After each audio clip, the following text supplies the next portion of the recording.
Bonjour les amis, ici c'est une fois encore de Grâce Saman, toujours aux États-Unis, jusque-là pays étranger, en Californie, en train de profiter. Et aujourd'hui, j'aimerais vous parler, bon, on est toujours dans la semaine des émotions, gérer ses émotions, gérer comment on se sent, gérer ses pensées, essayer de gérer ses pensées, c'est qu'on s'imagine, c'est qu'on est en train de penser, comment est-ce qu'il faut gérer ça, parce que quand on se laisse emporter par ses pensées, quand on se laisse emporter par ses émotions, des fois on commet des grosses bêtises. Donc apprendre à gérer ses émotions, c'est quelque chose de très important. J'aimerais que vous vous rendiez compte de quelque chose. Toutes les émotions, que ce soit joie, peine, douleur, calme, paix, toutes ces émotions-là sont autour de vous, sont en vous. Il vous suffit juste de choisir. Maintenant, ce que la majorité d'entre nous font, peut-être une fois encore inconsciemment, c'est que on se laisse être victime de nos émotions. On a l'impression qu'on est incapable de gérer ou de maîtriser nos émotions, alors que c'est totalement faux. Je vais vous le redire une fois, c'est totalement faux. On peut, je le redis, on peut gérer, maîtriser nos émotions. Comment ça se fait?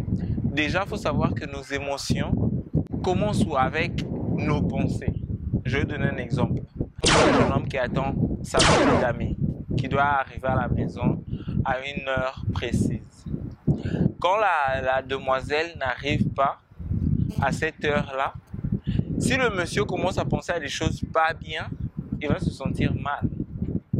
Mais s'il se met à penser au fait que, par exemple, elle a eu un embouteillage ou un empêchement, ou peut-être qu'il y a un problème simple, c'est pas une question de mauvaise foi, le sentiment qui va naître en lui sera différent. En fait, on peut carrément changer nos émotions simplement en changeant les pensées.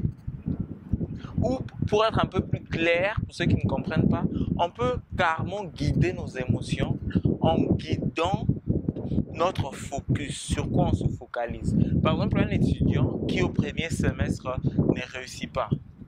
S'il se dit, je suis bête, je ne suis pas intelligent, il va se sentir mal, il va être là, je ne suis pas assez, il va se mettre à se torturer tout seul. Mais s'il se dit, j'ai eu ça, c'est pas digne de moi. À partir d'aujourd'hui, je veux faire la différence, je veux me prouver à tous ceux qui ont douté de moi que je suis capable de faire de loin mieux. Je connais une amie, quand on était aux humanités, elle m'a épaté dans le sens où, au premier semestre, elle avait fait environ 40%. C'était ses résultats. Elle était dans la quarantaine. Et juste après, elle est passée de 40% à 80%. Donc, elle était là et elle a fait ça. C'est pas un génie ou quelqu'un de différent de toi ou de moi. Mais elle a pu, par sa volonté, par comment elle a dirigé ses pensées, son focus, faire quelque chose d'extraordinaire. Et ce potentiel-là, cette capacité-là, tu l'as. Je l'ai en moi. Mais il nous suffit juste de l'utiliser. Une fois encore, comment est-ce qu'on peut faire la différence? Simplement en guidant nos pensées vers la bonne direction, en orientant notre focus, ce sur quoi on se concentre. Au lieu de se concentrer sur « Ah, j'ai réussi, j'ai échoué, ça va plus marcher », on se concentre sur il y a ces résultats, je veux faire la différence. Cette différence-là, tu peux le faire dans ta vie. Cette différence-là, tu peux la faire dès aujourd'hui. Il suffit juste d'orienter ton focus et de passer à l'action. Donc, une fois encore, j'espère que après ce numéro, vous allez passer à l'action. Rappelez-vous, l'action fait